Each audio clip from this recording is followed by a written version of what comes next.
Assalamualaikum warahmatullahi wabarakatuh.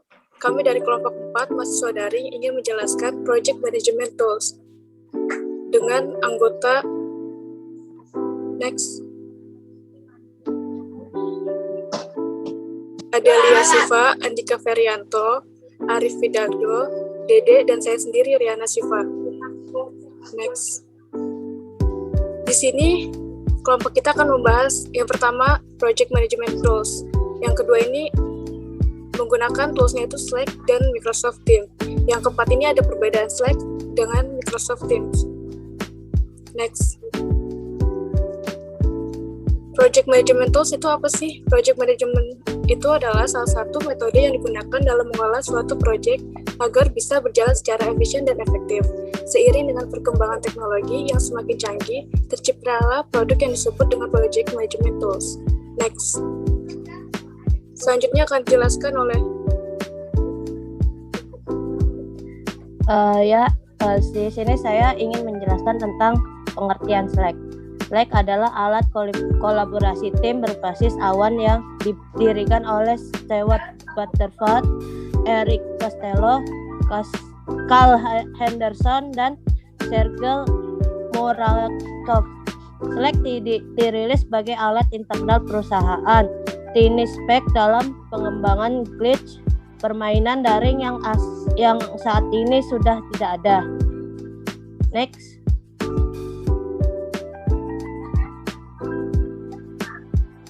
Microsoft Teams adalah sebuah platform komunikasi dan kolaborasi terpadu yang menggabungkan fitur percakapan kerja, rapat video, penyimpanan berkas, dan integrasi aplikasi. Aplikasi ini integrasi dengan langganan Office 365 dan juga dapat diintegrasikan dengan produk lain buatan Microsoft. Next. Yang selanjutnya akan didemokan oleh Andika Ferianto dan Arif Fidaldo. Ini ada perbandingan Slack dan Microsoft Teams, yaitu dari beberapa fitur. Kita akan mendemokannya langsung secara membuka aplikasi tersebut. Dimulai dari Getting Started. Getting Started itu tuh dimulai dari awal, kayak cara pendaftaran dan sebagainya. Di aplikasi Slack ini menurut saya lebih mudah dimulai karena di Slack ini tidak perlu untuk mendownload terlebih dahulu aplikasi tersebut dan dia bisa dijalankan di dalam browser. Sedangkan di Microsoft Teams dia harus mengunduhnya terlebih dahulu. Dan untuk inviting user di sini di Slack ini setelah membuat email, terus membuat nama Teams dan pekerjaan yang akan dikerjakan, dan di langkah selanjutnya di step ketiga ini di Slack ini dia bisa langsung menginvite user yang akan menjadi tim mereka. Sedangkan di Microsoft Teams ini dia harus mendownloadnya terlebih dahulu, baru dia akan menginvite orang-orang tersebut ke dalam grup yang akan mereka kerjakan.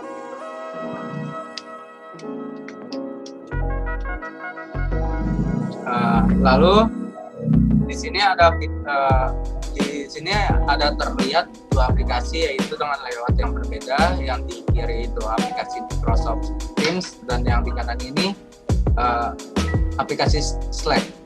Di sini ada terdapat persamaan, yaitu dengan menu bar yang di sebelah kiri, tetapi untuk interface-nya Slack lebih mudah dimengerti karena Slack tersebut dia langsung tertampil gitu. Sedangkan kalau di Microsoft Teams itu dia harus banyak membuka tab baru dia akan menampilkan tersebut. Kayak contoh ini kontak dia di chat ini kontak, kita harus membuka chat dulu baru akan tertampil kontak tersebut.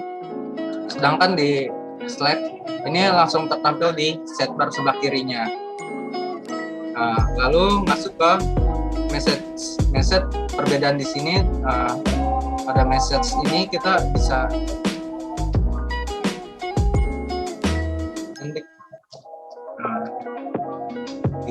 Elasticsearch ini ada perbedaan pada Microsoft Teams ini. Kita bisa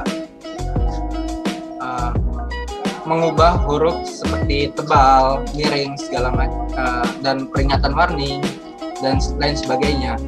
Tetapi di aplikasi Slack ini tidak bisa. Hanya saja dia cuma tulisan tebal dan teks-teks yang biasa saja. Dan di file sharing ini, di aplikasi Slack ini dibataskan untuk mengirim file itu sebesar 1 GB, dan di aplikasi Teams maksimal untuk pengiriman file tersebut dibataskan dengan 15 GB. Selanjutnya akan dilanjutkan oleh Andika Ferianto dengan fitur video calls, integration, text management, dan search.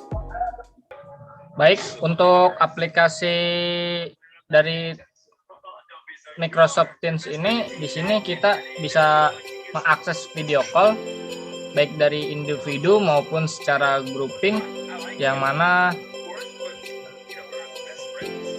aplikasi Microsoft Teams ini bisa secara langsung berkomunikasi melalui aplikasi ini. Nah, untuk icon video call itu sendiri bisa kita lihat dari grup, yaitu dengan cara up chat. Nah, kita tinggal pilih mana yang ingin kita chat. Di sini ada referensi seperti nama Adele atau saya Andika, atau secara grouping. Nah, kita klik grouping. Nah, di sini ada icon video call, yang mana kita bisa secara langsung melihat wajah ataupun anggota-anggotanya. Sedangkan untuk telepon sendiri kita bisa menggunakan icon ini, dan di sebelahnya untuk sharing. Jadi untuk presentasi ataupun media yang lain kita bisa menggunakan sharing seperti ini. Lanjut, untuk aplikasi Slack sendiri itu bisa juga kita menggunakan fitur telepon atau video call, yang mana aplikasi ini kita klik about,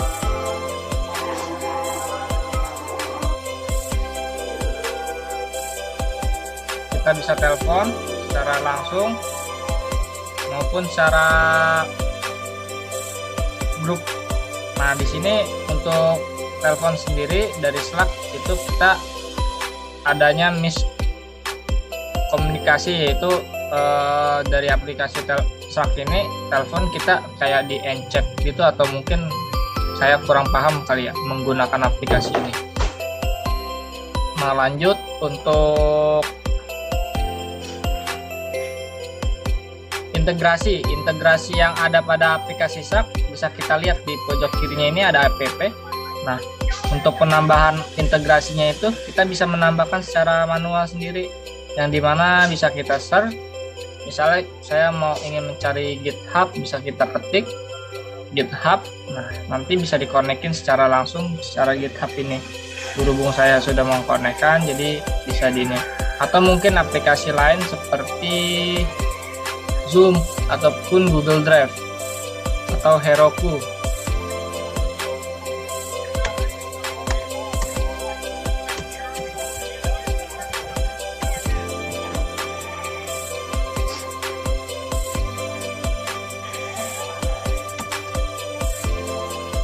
Nah, bisa kita add, tambahin untuk aplikasi Heroku. Langsung dia nge-link ke situs Herokunya. Nah, di sini kita bisa menggunakan dengan metode add Slack.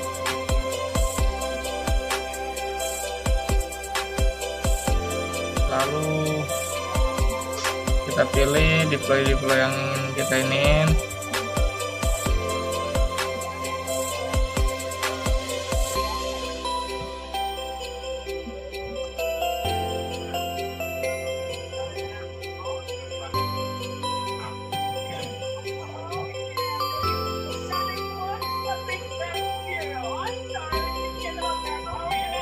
Sedangkan untuk dari tim sendiri kita bisa melihat dari icon akun. Nah, di sini bisa kita cari Office. Namun kayaknya kita belum belum aplikasi berbayar, jadi untuk integrasinya kita belum bisa konekin. Lanjut ke Task Management. Task Management ini untuk kita melihat apa yang sudah kita kerjakan sih selama daring ini.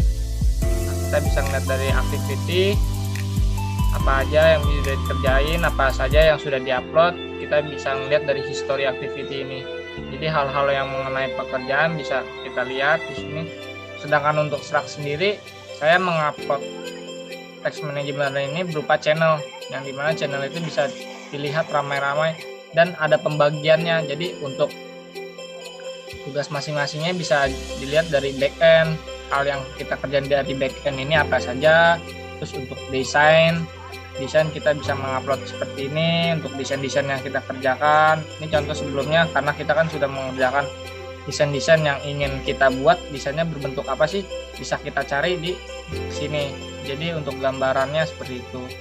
Untuk front end itu seperti apa, untuk general itu kita secara grouping untuk chatting. Jadi untuk hal yang mengenai tugas bisa kita tanyakan di general ini. Nah, untuk projectnya itu sendiri bisa kita upload dari channel project, yang mana projectnya ini seperti bentuk proposal ataupun yang lain-lain. Nah, ini contoh proposal yang kemarin kita buat.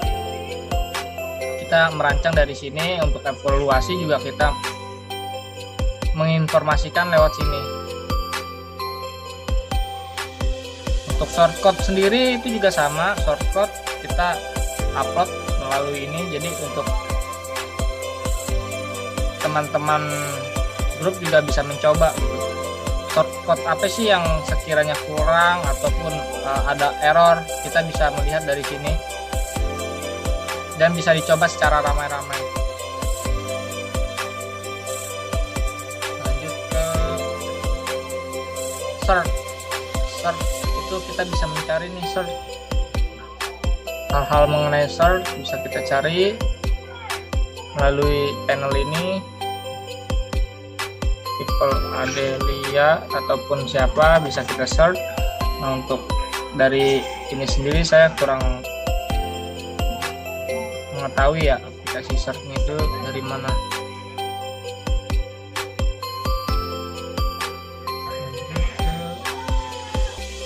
Help and support itu bisa kita lihat kalau dari aplikasi Teams, dia menggunakan logo tanda tanya yang mana di pojok kiri bawah ada, tinggal kita klik.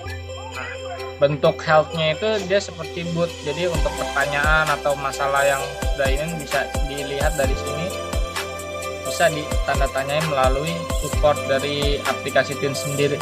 Sedangkan untuk aplikasi Slack, dia mempunyai supportnya bentuk tanda tanya di pojok atas, yang mana aplikasinya jika ada kesulitan atau trouble pada aplikasi ini, kita bisa nge-search nih apa sih hal yang bermasalah yang kita hadapi, troubleshoot pada penggunaan aplikasi ini bisa kita search, lalu nanti akan disambungkan ke call center. Mungkin itu aja kesimpulan dari saya mengenai tugas-tugas. Kita akan menggunakan Slack karena dominan lebih berfungsi dalam project, dan untuk Meet mungkin kita menggunakan aplikasi lain, karena kan untuk Slack sendiri aplikasi Meet-nya itu kita tidak bisa sharing-sharing, jadi cuman foto telepon pun juga ada bermasalah, jadi kita menggunakan aplikasi Slack. Dan untuk meetingnya kita menggunakan aplikasi yang lain. Jadi kesimpulannya kedua aplikasi ini mempunyai kebutuhannya masing-masing.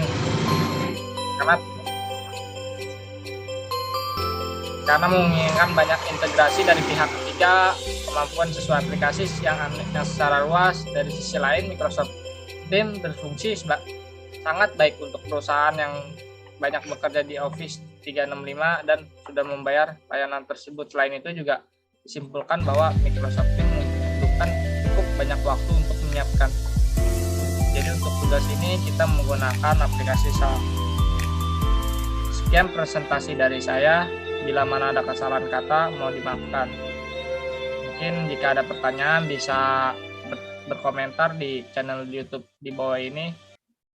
Wabillahi taufiq wal hidayah. Wassalamualaikum warahmatullahi wabarakatuh.